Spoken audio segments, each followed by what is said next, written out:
அந்த திருமலையில் இருக்க அடையாளமே அது மலைக்கோயில் தான். ஆதி காலத்தில் கேரளாவில் மலையாள ஜெய்மையில் இருந்திருக்கு இந்த கருப்பு தெய்வம். வெறும் ஆண்கள் மட்டும் பங்கேற்கக்கூடிய கோயில். ஒரே நாளையில் கிட்டத்தட்ட 300க்கும் மேற்பட்ட கிடா வெட்டுவாங்க. ஆனால் எங்கிட்ட இருந்து கிடா வரும்னு யாருக்குமே தெரியாது. ஒரு கூடிய வரையில் ஒரு எல்லாரும் பயணிக்கக்கூடிய கோவிலாக இது இருக்கும். கிடாயி மற்ற அருவா மணி இப்படி நேர்த்திக்கடன் கொண்டாந்து செய்கிறாங்க. திருமலை என்ற ஊரில் மடைய கருப்பு கோவில்.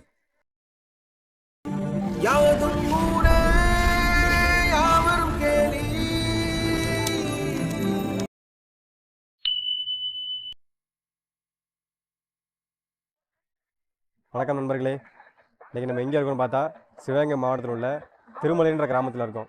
என்னடா ஒவ்வொரு நாளுமே ஒவ்வொரு இடத்துக்கு கேமரா தூக்கிட்டு போகிறோம்னு நினைக்கிறீங்களா?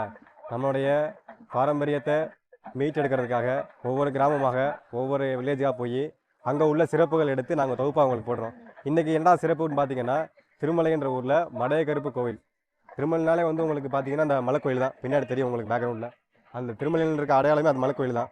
இந்த ஊரில் மடைய கருப்பு கோயில்னு ஒன்று இருக்குது. இந்த கோயில் என்ன விசேஷம் அப்படின்னா, இது கருப்பர் கோயில். வெறும் ஆண்கள் மட்டும் பங்கேற்கக்கூடிய கோயில்.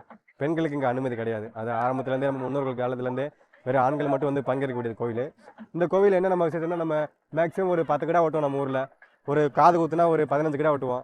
கல்யாணம்னா ஒரு 20 கிடா வெட்டுவோம். ஆனால் இங்கே அப்படி கிடையாது. ஒரே நாளையில் கிட்டத்தட்ட 300க்கும் மேற்பட்ட கிடா வெட்டுவாங்க. ஒரே நாளையில் 300க்கும் மேற்பட்ட கிடாக்கள் வெட்டி சுற்றில் உள்ள ஒரு 6-7 கிராமங்களுக்கு சாப்பாடு போடுவாங்க. இந்த வருஷம் எப்படி பார்த்தீங்கன்னா கிட்டத்தட்ட ஒரு 300-350 கிடா வந்திருக்கும்.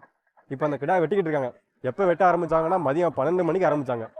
12 மணிலேருந்து இந்த கிடா வெட்டி கரெக்டாக அடிகால ஒரு 2 மணி 3 மணிக்கு அன்னதானம் போடுவாங்க. இப்போ பார்த்துக்கோங்க, இந்த 300-350 கிடா வெட்டி இன்றைக்கி அதிகாலையில் நமக்கு அன்னதானம் போட்டு வச்சுருவாங்க. இந்த கிடா வெட்டுறாங்க. இது என்ன சிறப்பு அப்படின்னா, வருஷம் வருமா அப்படின்னா வருஷம் கண்டிப்பாக வரும். ஆனால் எங்கிட்ட இருந்து கிடா வரும்னு யாருக்குமே தெரியாது. அதான் இந்த கோயிலோட சிறப்பு.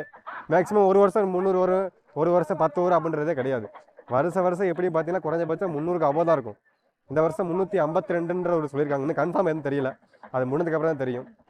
அதனால் இன்றைக்கி அந்த ஊரை நாங்கள் வீடியோ கிளிப் போட்டிருக்கோம். எப்படி இந்த ஊரோட மண் வாசம் எப்படி கிடா வெட்டுறாங்க, அதோடைய அன்னதானம் எப்படி போடுறாங்க, இங்கே உள்ள பெரிய பூசாரிகளை சந்தித்து அவங்கள்ட்ட இந்த கோயிலோடைய சிறப்பம்சத்தை கேட்டிருக்கோம். அதுக்கு போக பின்னாடி நம்ம பார்த்துருப்பீங்க மலைக்குழந்தை ஈஸ்வரர். இதோட சிறப்பம்சம் என்னென்னா, இது ரொம்ப நாளாக நமக்கு எப்படின்னா ஒரு கோவில் இருக்குது அப்படின்றதா இருந்தது. ஒரு குறிப்பிட்ட ஆட்கள் இது கையில் எடுத்து இதை இப்போ சுற்றுலாத்தலமாக மாற்றிருக்காங்க. இனி அதுக்கான வேலை நடந்துக்கிட்டு இருக்கு. ஒரு கூடிய வரையில் ஒரு எல்லாரும் பயணிக்கக்கூடிய கோவிலாக இது இருக்கும்ன்ற சொல்லிக்கிறோம். நான் அடிக்கடி பின்னாடி கை காமிச்சு சொல்கிறேன், என்னடா கோயில்ன்றேன், ஆனால் ஒன்றுமே சொல்கிறீங்களா? அதோடைய கோயிலை பற்றின வீடியோ நம்ம போட்டிருக்கோம். டிஸ்கிரிப்ஷனில் அதோட லிங்க் இருக்குது. அதை நீங்கள் கண்டிப்பாக பார்க்கணுன்றது ஒரு வேண்டுகோள் வச்சுருக்கோம். இது வரைக்கும் இந்த கோயிலோடைய நம்ம சிறப்பம்சங்களை பற்றி பேசணும். அதுக்கப்புறம் இந்த பின்னாடி இருக்க மலைக்குழந்தை கோயிலை பற்றி பேசணும். இப்போ என்ன போகிறோம்னா, இதை பற்றி பேசணும். அந்த கோயிலுடைய அம்சங்களை இப்போ நம்ம பார்க்க போகிறோம். என்ன நடக்குது, கிடா வெட்டுறாங்கல்ல, அந்த கிடா எப்படி வெட்டுறாங்க, எப்படி சமையல் செய்கிறாங்க அப்படின்றத நம்ம பார்க்க போகிறோம். நம்ம அதுக்கு முன்னாடி நம்ம சேனலை சப்ஸ்கிரைப் பண்ணாதவங்க சப்ஸ்கிரைப் பண்ணிடுங்க.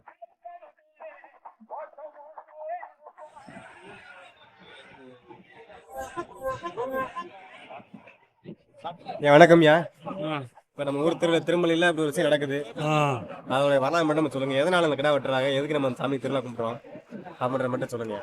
ஆதி காலத்தில் கேரளாவில் மலையாள ஜெய்மையில் இருந்திருக்கு இந்த கருப்பு தெய்வம். அப்படி இருக்கும்போது அங்கே இருந்து இந்த வச்சு பரிபாலனை பண்ண முடியாமல் அந்த வைகையில் கட்டி நீ கீழே நாடு போன்னு அனுப்பி விட்டாங்க. நமக்கு அந்த இப்போ பூஜை வச்சு பரிபாலனை பண்ண முடியாமல் அப்படியே வைகையில் அந்த மடையில் அலைஞ்சிக்கின்னு அந்த பெட்டி இருந்திருக்கு. அந்த காலத்தில் கார்கால வெள்ளாளங்கிற ஒரு வம்சத்தினர் இங்கே விவசாயியாக இருந்திருக்கிறதுனால இந்த மடை திறக்கும்போது இந்த பெட்டி, என்னப்பா பெட்டி நிற்கிதுன்னு, நான் கேரளாவிலேருந்து வந்திருக்கேன், என்னை எடுத்து இந்த மடை மேலே வச்சு மடைக்கற்பன்னு பேர் வச்சு வருஷத்தில் மாதம் பிறக்கும்னு பங்குனி 30 மடை அடைச்சி எனக்கு பொங்கல் வச்சு விட்டு மடையை திறந்து விடு, நான் எல்லாரும் சுபிச்சமாக வச்சு உன்னை காப்பாற்றுறையும், வம்சம் தொடங்கும், உன் கிராமம் நல்லா இருக்கு அப்படின்னு சொல்லி கருப்பையாக வரம் கொடுத்துருக்காரு. அந்தபடியாக அன்றிலிருந்து இன்று வரை நடந்து வருது. இது எப்படியா வருஷம் இவ்வளோ கிடா வருது? இது எப்படி என்ன ஒரு கிடா இப்போ வருஷத்துக்கு கிடா வருதுல்ல, என்ன மாதிரி ஆயுது? இப்போ நேற்று கிடா வர்றாங்கல்ல, ஆமாம், அது நிறைய பேர். ஆமாம், நான் ஏற்கனவே ஒரு கிடாதான் வெட்டி வந்தது. அதுக்கு பிற்பாடு ஒரு நேர்த்திக்கடை விட்டு ஒரு கிடாயை கொண்டாந்து 2 கிடாயை வெட்டியாச்சு. அப்புறம் அவங்க இங்கே சாமி தரிசனம் பண்ணிட்டு போகல. கருப்பியாக எனக்கு நான் நினச்ச காரியம் பூர்த்தியானால் உனக்கு ஒரு கிடாவிட்டு கொண்டாந்து வெட்டுறப்பான்னு நேர்த்திக்கடை அவங்களாம் நேர்ந்துக்கிட்டு போகிறது எங்களுக்கு பூஜாரிகளுக்கு தெரியாது. அவங்களாம் நேர்ந்துக்கிட்டு போகிறது அதேபடி அவங்களுக்கு அந்த நினைத்த காரியம் கருப்பையாக இருவேலை நல்லா முடியவும் அவங்க கிடாயி மற்ற அருவா மணி இப்படி நேர்த்திக்கடன் கொண்டாந்து செய்கிறாங்க. இப்போ இவ்வளோ கூட வெட்டி நம்ம திருவிழா கொண்டாடுறோம் இல்லையா? நம்ம கிராமத்தோட ஒத்துழைப்பு எப்படி இருக்கு உங்களுக்கு? நம்ம கிராமத்து ஒத்துழைப்பு நாங்கள் வந்து பூஜாரி கிராமத்தில் உள்ளவங்க தான். நாங்கள் ஒரு வகை பேர் 2 பேர் பூஜாரி. நாங்கள் மடையை அடித்த எப்படின்னா நாளைக்கு மருதம் பிறக்குதுன்னா இன்றைக்கே வந்து மடையை அடைச்சி குப்பை ஊண்டிப்பிடுவோம் மடை மேலே. அப்படி செஞ்சுட்டு போய்தான் அப்புறம் பங்கை வைக்காமல் மடை எத்தனை இது நடந்தாலும் செய்ய முடியாது. அதே மாதிரி பூஜாரி விட்ட தீட்டு தடங்கு இருந்தாலும் மடை திறக்க முடியாது.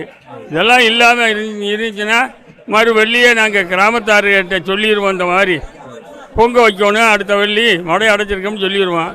அவங்க புள்ளி வரி போட்டு எல்லாருக்கிட்டையும் வசூல் பண்ணி கிராமத்தார் சாத்துப்படிக்க உள்ளது கிடாயி எல்லாம் அவங்களும் கிராமத்தாரும் எடுத்துக்கிட்டு வந்து நாங்களும் கிராமத்தாரும் ஒத்துமையாக சாமியை கும்பிட்டு வரோம்.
யாரும் கோவில் வளாகத்தை விட்டு வெளியே எடுத்து செல்ல வேண்டாம்.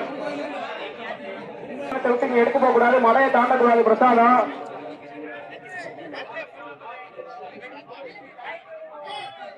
திருமலை ஸ்ரீ மலையகற்ப சுவாமி திருக்கோவில் சித்திரை பொங்கல் விழாவை முன்னிட்டு வந்திருக்கும் பக்த கோடி மக்களை வருக வருக என விழா கமிட்டி சார்பாக வரவேற்கிறோம்.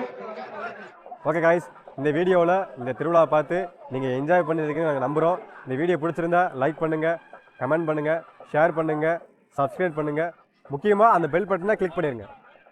இது ஊர் சுற்றி நான் பிரகாஷ். நன்றி, வணக்கம்.